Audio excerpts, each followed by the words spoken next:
O que o IBAMA realmente licencia? Quais são as atividades que são licenciadas pela União? O que é de competência de licenciamento ambiental pelo IBAMA? É justamente o decreto 8.437 de 2015 que fala das competências do licenciamento ambiental das atividades que são licenciadas pelo IBAMA.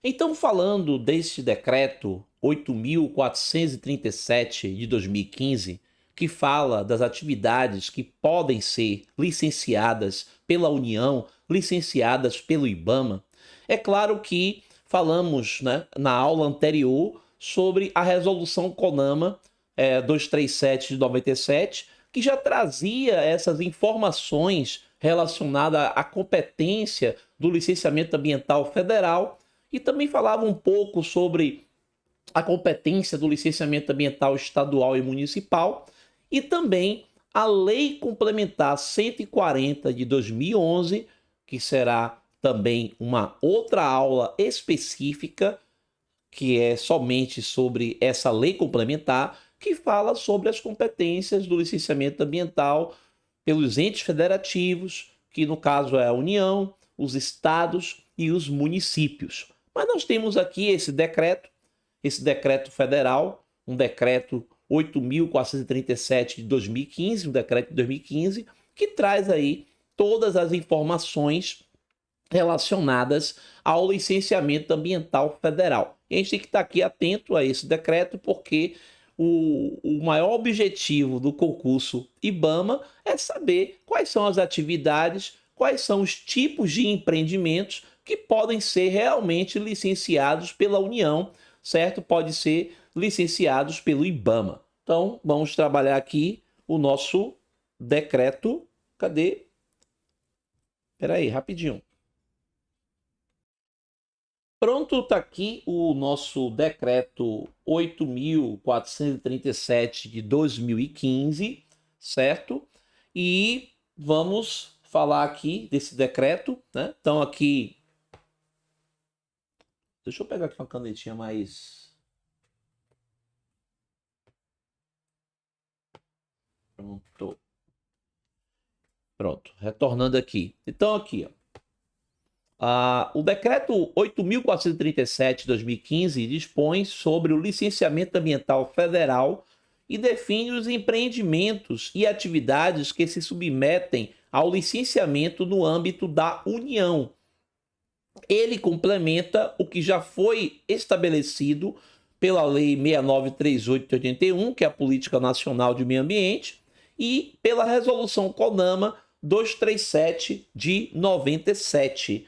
Então, além de ele complementar o que já foi estabelecido pela lei, né, a Lei 6938 de 81, que no caso é a Política Nacional de Meio Ambiente, e a Resolução CONAMA 237 de 97, ele também complementa o que foi decidido lá, certo, pela Lei Complementar 140 de 2011, né? Essa lei que tem essa lei é um marco bastante importante, né?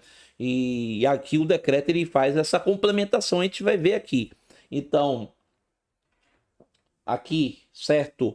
O principal objetivo do decreto é detalhar os critérios que determinam quando um empreendimento ou atividade terá seu licenciamento ambiental realizado pela União, ou seja, pelo IBAMA, reforçando a divisão de competência entre os entes federativos, né? Então, quando a gente fala aí os entes federativos, estamos falando dos estados, os municípios e a União, certo?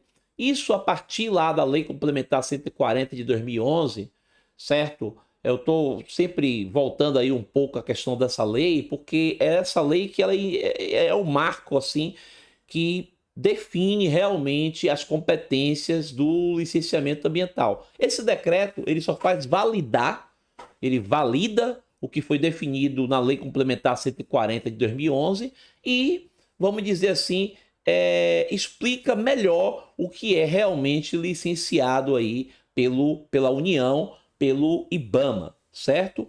Então, a gente tem aqui, né, desses critérios aqui para o licenciamento ambiental federal. Então, nós temos aqui dos critérios, a gente fala aqui das terras indígenas. Então, quando envolve terras indígenas, certo? As áreas de proteção ambiental, né, APAs de caráter federal. Lembrando que pode ser também que dentro dessas APAs, mesmo criadas pela União, ela pode ter algum tipo de empreendimento que pode ser licenciado pelo Estado ou pelo município. Isso vai depender do porte, né, e do potencial poluidor do empreendimento, certo? Então a gente tem que estar atento, né, que nem sempre as áreas de APA, né, área de proteção ambiental, mesmo criadas pela União, sempre será o licenciamento ambiental IBAMA. Isso vai depender do porte e do potencial poluidor. Porque as áreas de APA, a gente pode ter aí um licenciamento ambiental estadual ou municipal. Agora, é claro que as outras unidades de conservação, de proteção integral, qualquer tipo de situação tem que ser com o IBAMA e com o ICMBio, que na verdade é o grande gestor de todas essas unidades de conservação federal, né? Então, no caso aqui, corpos hídricos de domínio da União, rios e lagos interestaduais. Então, isso é interessante a gente falar, porque assim, quando a gente tem um rio que perpassa por mais de um estado, certo? Qualquer curso hídrico que perpassa por mais de um estado, o impacto ambiental ele é regional. Então, o licenciamento ambiental ele é pelo IBAMA. O licenciamento ambiental é pelo IBAMA. A não ser que o IBAMA passe a competência para o Estado de algum tipo de situação. Isso pode acontecer. Mas o licenciamento ambiental original é pelo IBAMA. Quando os cursos hídricos eles estão totalmente dentro do Estado, aí as águas são estaduais. Então, nesse caso, o licenciamento ambiental ele é estadual, certo? Lembrando que nunca municipal, né? Dentro de águas, né? O licenciamento ambiental ele é sempre estadual ou então federal, quando esses cursos hídricos eles perpassam por mais de um estado. Então, a gente tem essa questão aqui para os corpos hídricos, certo? Atividades ou empreendimentos em áreas adjacentes a unidades de conservação federais. Então, o que acontece, né? Nas unidades de conservação, a gente vai fazer uma aula também específica para as unidades de conservação, eu até já falei sobre isso, mas nas unidades de conservação, que são criadas pela União, né? A gente pode ter unidade de conservação criada pela União, criada pelos estados ou pelos municípios, mas estamos falando aqui das unidades de conservação criadas pela União, né? Pelo país, né? Pelo governo federal. Então, o que acontece?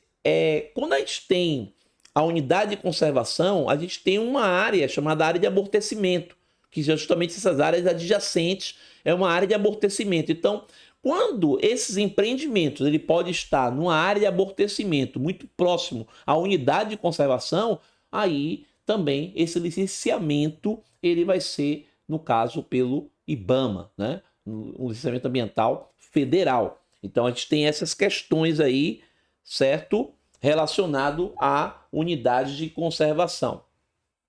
Então aqui, continuando, o decreto lista várias atividades que, devido ao seu impacto, abrangência, são licenciados pelo IBAMA. Alguns exemplos incluem, né, exploração de petróleo e gás natural em alto mar, usinas termoelétricas com grande capacidade de geração. Eu vou pegar, inclusive, o decreto para poder a gente dar uma olhada, né, do decreto e ver aqui essa relação. Né? Usinas termoelétricas, aqui já falei, estradas e ferrovias que cruzam mais de um estado, é o que nós chamamos de impacto ambiental regional. Então, essas estradas e ferrovias, elas realmente cruzou mais de um estado, impacto ambiental regional, a gente vai ter licenciamento ambiental IBAMA. Barragens que represam rios de domínio da União. Então, tem uma barragem, vai represar o rio que perpassa por mais de um estado. Rios da União. Então, a gente vai ter aí licenciamento ambiental IBAMA. Projetos de mineração em áreas federais ou que afetem territórios indígenas. Isso também, licenciamento ambiental pelo IBAMA.